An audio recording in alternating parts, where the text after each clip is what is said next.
ജമാഅത്ത് ഇസ്ലാമിക്ക് പറയാനുള്ളത് എന്ന തലക്കെട്ടിൽ മുക്കത്ത് നടക്കുന്ന പൊതുസമ്മേളനത്തിന്റെ ഒരുക്കങ്ങൾ പൂർത്തിയായി.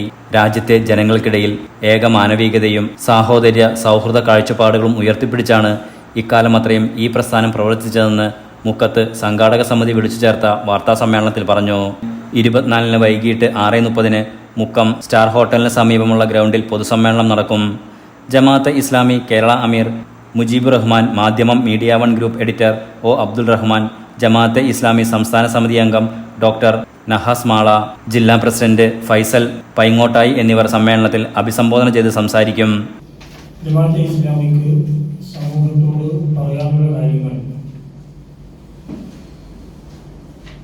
കൃത്യമായി പറയുവാൻ സംഘടിക്കുവാൻ വേണ്ടി സംഘടിപ്പിക്കുന്ന പൊതുസമ്മേളനമാണ് 24-ാം തീയതി നടക്കുന്നത്. അതിൻ്റെ വിജയവുമായി ബന്ധപ്പെട്ടുകൊണ്ട് പരിപാടിയുടെ വിജയകരമായ നടത്തിപ്പിന് വേണ്ടി സംഘടിപ്പിക്കുന്ന ഈ ഒരു സമ്മേളനത്തിലേക്ക് എല്ലാ സഹോദരങ്ങളെയും വളരെ കൃത്യമായി സ്വാഗതം ചെയ്യുകയാണ്. വാർത്താ സമ്മേളനത്തിൽ Sayyid Elankamal, S Khamaruddin, Sirajuddin, E K Anwar, E Basheer എന്നിവർ പങ്കെടുത്തു. Enlight news, Mukkam.